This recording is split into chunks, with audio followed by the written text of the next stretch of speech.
తగిలేదు ఎవరికి? రైతుకు.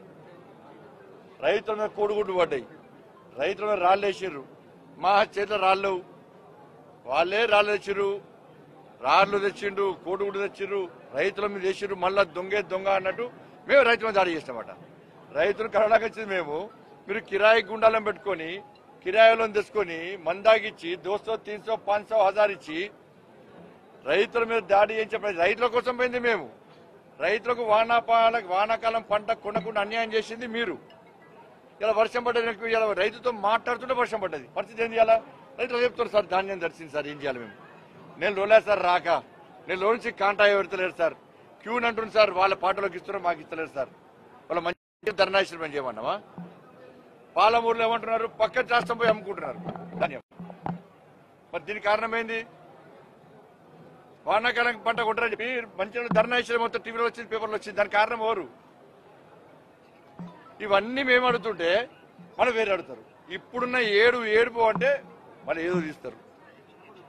ఇవాళ పోలీసులు డీజీపీ గారికి నేను ఫోన్ చేస్తున్నాను, డీజీపీ గారికి. అంటే తెలంగాణ రాష్ట్రంలో ఎట్లయిపోయిందంటే ఇది ఆఫ్ఘనిస్తానా, పాకిస్తానా, బంగ్లాదేశ్ అర్థం లేదు. నిన్నటి నుంచి ఫోన్ చేస్తే డీజీపీ గారు ఫోన్ ఎత్తలేదు.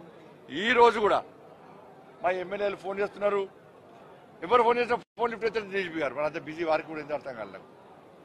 డైరెక్ట్ సీఎంఓ నుంచి డైరెక్ట్ ఎక్కడెక్కడ భారతీయ జనతా పార్టీ కార్యకర్తల మీద, భారతీయ జనతా పార్టీతో మాట్లాడే రైతుల మీద దాడులు చేయాలి, దౌర్జన్యం చేయాలి. ఏ కొనుగోలు కేంద్రాలు కూడా రైతులు ఉంచొద్దు, బెదిరించి బయటికి పంపండి, మీరే రైతు వేషంలో రండి, దాడులు చేయండి అని చెప్పి బెదిరించే ప్రయత్నం చేసినప్పుడు కూడా ఈ రోజు సాయంత్రం వరకు కూడా మా కార్యక్రమాన్ని పూర్తిస్థాయిలో విజయవంతం చేస్తాం. కాబట్టి ఇప్పటికైనా రాష్ట్ర ముఖ్యమంత్రి స్పష్టం చేయాలి, వానాకాలం పంట నీకు ప్రభుత్వ ఎఫ్సీఐకి అగ్రిమెంట్ జరిగిందా లేదా? ఇంకా ఎన్ని రోజులు రోడ్ల మీద కల్లాలో రైతులు పడిగాపులు గాయమంటారు? బాధ్యత ఎవరిది?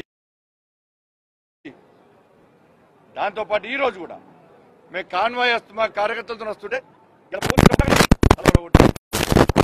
పోలీసులు లాఠీ చార్జ్ చేసి తలబడగొట్టారు, కార్లను ధ్వంసం చేశారు. ఒక్క కార్యకర్తను చూసిపోయి రూమ్ లేసి కొట్టారు. రాంగ వస్తుంటే దాడులు చేశారు. పోలీసులు అరెస్ట్ చేశారు, మా వాళ్ళను చూద్దామంటే అరెస్ట్ చేశారు, చూసి పోదామంటే అరెస్ట్ చేశారు. వాళ్ళని మాత్రం రైతులను కొడతారా కొట్టరా కొట్టండి. ఇలా పోలీసు అధికారులే కొట్టున్నారు, ఇలా కొట్టిస్తున్నారు. వాళ్ళ చేత రాళ్ళున్నాయి తెలుసు, వాళ్ళ చేత కట్టెలున్నాయి తెలుసు, వాళ్ళ చేత కొడుగుంటున్నాయి తెలుసు. తెలిసినప్పుడు శాంతి భద్రత కాపాడుతున్నటువంటి పోలీసు అధికారులే శాంతి భద్రత సమస్య తీసుకొస్తే ఈ తెలంగాణ రాష్ట్రంలో ఏ విధంగా, అందుకే నేను అంటున్నా, తెలంగాణ రాష్ట్రంలో శాంతి భద్రత సమస్య ఉత్పన్నమైంది, శాంతి భద్రత క్షీణించినాయి. అందుకే గవర్నర్ గారు కలిసాము, కేంద్ర ప్రభుత్వం తీసుకొచ్చాము. ఇప్పటికైనా రాష్ట్ర ముఖ్యమంత్రి ప్రవర్తన మార్చుకోవాలి, రైతులు తిరగబడుతున్న విషయాన్ని గుర్తుంచుకోవాలి, వానాకాలం పంట కొనాలని చెప్పి భారతీయ జనతా పార్టీ డిమాండ్ చేస్తున్నది. ధన్యవాదాలు. హాయ్ ఫ్రెండ్స్, మా టుడే టుమారో యూట్యూబ్ ఛానల్ చూస్తున్నందుకు చాలా థ్యాంక్స్.